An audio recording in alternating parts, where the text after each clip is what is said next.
मोदी जी, मैं वर्षा ठक्कर और मेरा यूट्यूब चैनल पे आपका स्वागत है। जैसे हमने डिसाइड किया था, आपने और मेरे भी दिमाग में बहुत टाइम से चल रहा था कि हम ऐसे इंटरव्यू ले, और उस दिन आपने बोला और हमने शुरू किया। तो हमने 2 पॉडकास्ट किए हैं और अभी आपका पॉडकास्ट मैं कर रही हूँ। तो आपका बहुत बहुत स्वागत है मोदी जी। हम देख रहे हैं कि अभी 28 साल जेएलसी को कंप्लीट हो गए हैं। तो इट्स अ बिग अचीवमेंट। एक बोलते हैं ना कि सिल्वर जुबली हो गई ऑलरेडी हमारी। तो इसके बारे में आप क्या कहेंगे? 30 नवंबर 1997 में मैं ऐसा तो 30 नवंबर 1997 ऐसा तो मैं रोज़ बीच पे चलने को आता ही था। ऐसा ही बीच पे चलने को आया था, तभी यहाँ लाफ्टर क्लब चल रहा था। मेरे ने सुना था कि लाफ्टर क्लब होता है, मगर मुझे भी वो लगता था कैसा लाफ्टर क्लब होएगा। मगर वहाँ यहाँ देखा तो मैं जॉइंट हो गया। सुभाष भाई खंभाती जो अभी अमेरिका में है, वो लायंस क्लब के मेंबर थे। तो लायंस क्लब वाले ने डॉक्टर मदन कटारिया जी को बोला था तो वो हिसाब से मदन कटारिया ने और लाफ्टर क्लब का प्रोग्राम किया था। फिर सुभाष भाई खंभाती ने बोला कि जून बीच पे हम लोग लाफ्टर क्लब स्टार्ट करें तो कैसा रहे। तो मदन कटारिया ने हाँ बोला। तो वो टाइम लगभग अलग अलग क्लब के लगभग 101 लोग आए थे। मैं तो बीच पे चलने को ही आया था, मगर ये लाफ्टर क्लब देखा तो मैं वहाँ जॉइंट हो गया और मुझे बहुत अच्छा लगा। और laughter is the best medicine वो हिसाब से। और मैंने बात भी सुना था तो मुझे इंटरेस्ट हुआ तो मैं जॉइंट हुआ। मगर वो टाइम 20 मिनट का ही लाफ्टर था, बाकी एक्सरसाइज वगैरह नहीं था। तो शुरू में हमने लगभग मदन कटारिया 3-4 दिन आए, फिर सुभाष भाई खंभाती थोड़े थोड़े दिन आते थे और करवाते थे। और वो टाइम पे अपने रजनी भाई परीख और एक जसू भाई और मैं भी करवाने का रहा। मगर वो खाली हम लोग 20 मिनट का एक्सरसाइज ही करते थे, उससे ज़्यादा कुछ नहीं करते थे। तो मुझे लगा कि 20 मिनट का एक्सरसाइज से तो कुछ काम कंप्लीट नहीं होएगा। फिर लाफ्टर का फुल बॉडी का एक्सरसाइज हुए तो ज़्यादा अच्छा है। तो वो हिसाब से अपने वहाँ जो कुमार भट्ट वगैरह आते थे वो एरोबिक का यहाँ ही कराते थे। तो उसको मैंने बताया तो फिर वो अपने को कराया। तो बहुत सी एक्सरसाइज हम लोगों ने एरोबिक भट्ट के पास सीखी हुई है, तो वो एक्सरसाइज भी हम करते हैं। फिर एक सोनिया भाग्या करके आई थी, उससे हमने चक्रा सीखा। फिर एक पारसमल आए थे, उससे हमने मुद्रा सीखा। फिर एक लीनाबेन सेठ आए थे, उसने क्लैपिंग थेरेपी सीखा। और कोई कोई एक्सरसाइज हमने हमारे दिमाग से किया। तो वो हिसाब से लगभग फिर 45-50 मिनट का हो गया। और उसमें फिर प्राणायाम भी ऐड किया, मीन्स कपालभाति, अनुलोम विलोम, ओमकार वगैरह ऐड करके लगभग 50 मिनट का पूरा हो गया। तो उसमें फुल बॉडी एक्सरसाइज भी आती है। फिर हमने पॉजिटिव स्लोगन भी बोला, क्योंकि पॉजिटिव स्लोगन से भी बहुत बेनिफिट होता है। तो वो डेली हम पॉजिटिव स्लोगन भी बोलते हैं और अच्छा लगता है। सोम से शनिवार तो हम लोग लाफ्टर क्लब ही एक्सरसाइज ही करते थे, क्योंकि मैं पर्सनली ऐसा मानता हूँ कि फिज़िकली और मेंटली फिट होए तो ही हम लोग एंटरटेनमेंट कर सकते। तो सोम से शनि तो ये किया। और उसके बाद रविवार को सोचा कोई ना कोई स्पीकर को हम लोग बुला लेवे तो अच्छा रहता है। तो हम लोगों ने अलग अलग इतने स्पीकर आ गए, मोटिवेशन स्पीकर आए, योगा टीचर आए, डॉक्टर भी ईएनटी के आए, फिजियोथेरेपी आए, ऑर्थोपेडिक सर्जन आए, सब अलग अलग डॉक्टर आए। और रविवार को हम लोग वो प्रोग्राम करते थे। और रविवार को मुझे लोग ज़्यादा भी इकट्ठे होते हैं कि रविवार को छुट्टी होती थी। तो वही हिसाब से अपने को बिरला गार्डन का भी लाभ मिला, तो हम लोग वहाँ ही प्रोग्राम करते थे। और वही हिसाब से चलता रहा। और प्रोग्राम में फिर ऐसा लगता है कि रविवार को नाश्ता मीन्स गर्मा गर्म इतना इम्पोर्टेंट तो नहीं है, मगर गर्मा गर्म करे तो लोग 10-15 मिनट ज़्यादा भी बेचते हैं। और चाय रखते तो चाह भी बढ़ती है, वो कारण सर संडे ये सब भी ऐड कर दिया। अभी चेयर वगैरह भी मांगता है, पहले तो चेयर नहीं था, मगर नेचुरली ये सब सीनियर सिटीजन या कोई भी हो 1 घंटा रहना मुश्किल है खड़ा। तो हम लोगों ने चेयर वगैरह भी लिया और चेयर से के हिसाब से अच्छा रहा। बहुत से स्पीकर अपने पास आए, जो आज तो मेरे ख्याल से 250-300 स्पीकर इतने 28 साल में आ गए होंगे। वो लोग एक एक करके बोलते थे हमको बुला। वो लोग तो प्रोफेशनल थे, मगर अपने वहाँ जो भी है वो ऐसे ही आए थे। फिर बहुत से अपने मेंबर भी अलग अलग स्पीकर को लेके आए, तो अपने को स्पीकर का अच्छा लाभ मिला और वो हिसाब से सब चलता रहा। और फिर सोचा कि अभी ये सब एक्सपेंस भी होता है, ये तो हम लोग ऐसा लाफ्टर क्लब में जो है वो कोई भी कभी भी जॉइंट हो सकता है, वो तो फ्री ही है।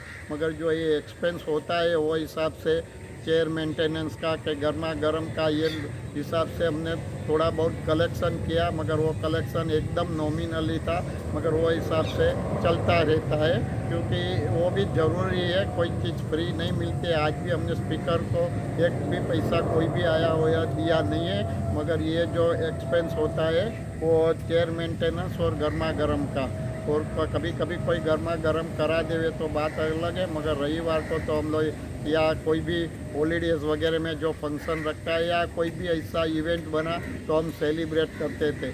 अभी स्पीकर का इतना ही हो गया था, उसके बाद मुझे लगा कि अपने ही मेंबर के पास टैलेंट होए तो टैलेंट का यूज़ करना चाहिए, क्योंकि ये एक प्लेटफॉर्म है। तो अपने वहाँ फिर ऑर्गेनाइज़र भी इतना आया, पार्ट लेने वाले तो बहुत लोग थे। तो टैलेंट का यूज़ कब हुआ, जब ऑर्गेनाइज़र ने प्रोग्राम रखा। उसके लिए कभी कभी एक एक डेढ़ महीना भी प्रैक्टिस करके हम लोगों ने प्रोग्राम किया। सब अभी ये एज में भी पूरी ज़िंदगी में कभी पार्ट भी नहीं लिया। बचपन में होता था कि हमको कुछ ऐसा मिले तो ऐसा अच्छा रहे, तो ये एक चांस भी मिला। मेरी खुद की बात करूं कि बचपन में हम लोग चोल सिस्टम में रहते थे, मीन्स बिल्डिंग में रहते थे। चोल तो नहीं, मगर 48 रूम्स वहाँ थी, एक एक फ्लोर पे 12 रूम्स थी। अभी वहाँ जो चौक नीचे है तो सब लोग ऊपर से कचरा फेंकते थे।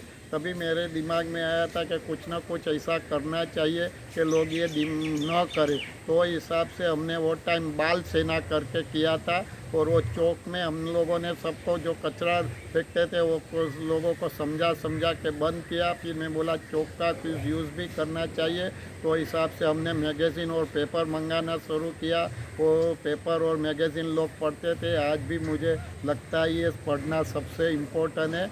वो हिसाब से वहाँ वो ये सब मैं बात कर रहा हूँ 1978 पहले की। मगर वो वहाँ से फिर अटक गया था, फिर जो भी आया तो मुझे वापस ये मिला तो मैं ये कर सका। अभी जो भी है हाँ, मोदी जी, यानी आप में लीडरशिप क्वालिटी भी बचपन से ही थी।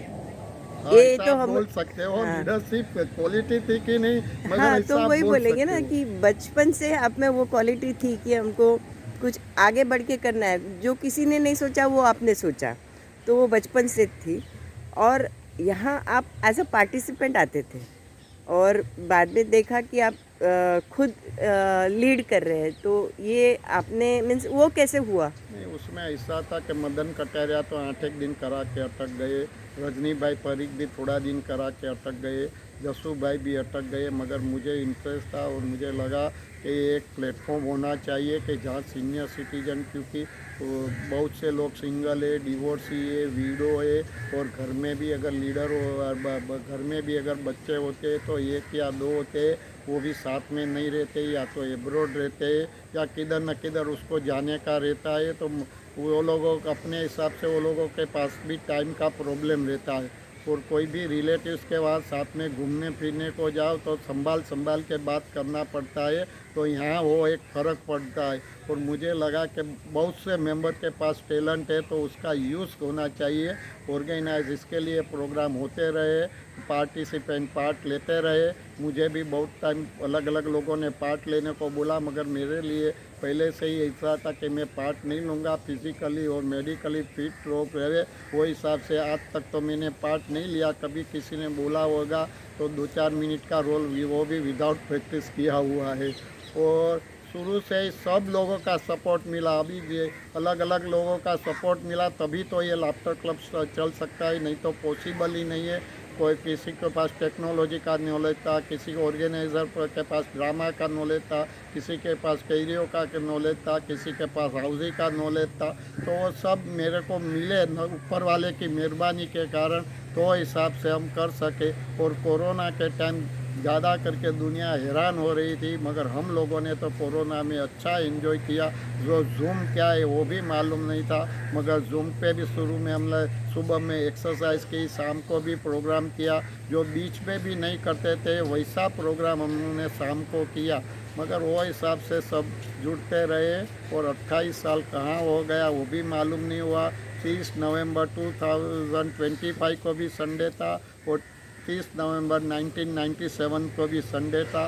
तो मुझे लगा कि 28 साल का सेलिब्रेशन होना चाहिए। तो मुझे कुछ ना कुछ अलग करने का माइंड में आता है। तो मुझे लगा कि वीडियो तो हम लोगों ने मेंबर का बना दिया था, मगर एक अकेला वीडियो एल्बम से कुछ होता नहीं है। सबका फ़ोटो के साथ जो जो मेंबर है, मुझे लगा कि पहले के ज़माने में हम लोग कागज़ पे बायोडेटा लेते थे और बायोडेटा में मेरी फाइल में रखता था। वो जो जो मेंबर है वो एक पेपर पे लिख कर फिर मैं लिस्ट करता था।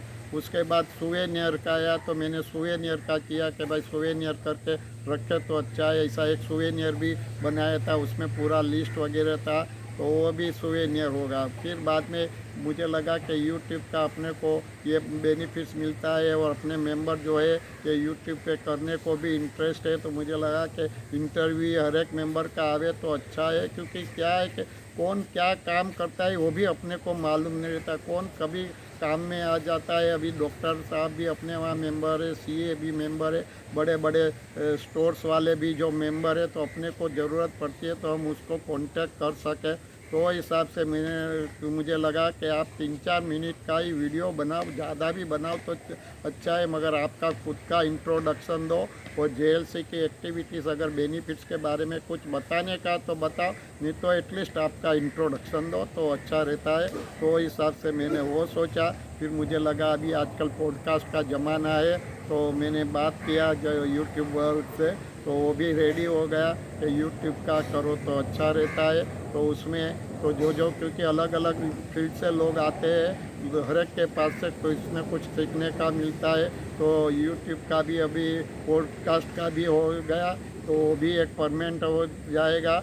और वापस बोलता हूँ, उसमें मैंने कुछ नहीं किया है, मैं तो खाली लाफिंग और एक्सरसाइज ही कराता हूँ, मगर ऑर्गेनाइज़र और अलग अलग लोगों का सपोर्ट मिला। वही हिसाब से लाफिंग क्लब का 28 साल हुआ, वो सबका मैं आभारी हूँ। मैं पर्सनल किसी का नाम नहीं लेता हूँ, क्योंकि इतने लोग हैं कि सबके पास कुछ ना कुछ आया है, मगर वही कारण से लाफ्टर क्लब हुआ है। और जो लोगों ने जो हिसाब से सपोर्ट दिया, उसका जितना मैं आभार मानूँ उतना कम है और कम है।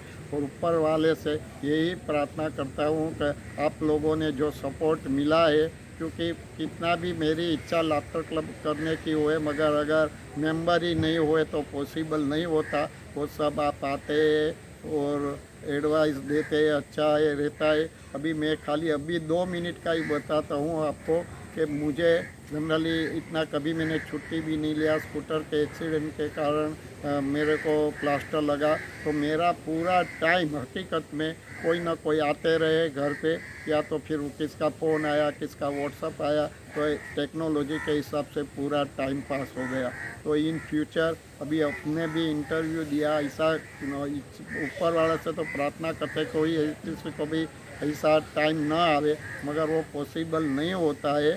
तो वो हिसाब से ये ग्रुप से आप जुड़े रहो, आप खुद भी जुड़े रहो।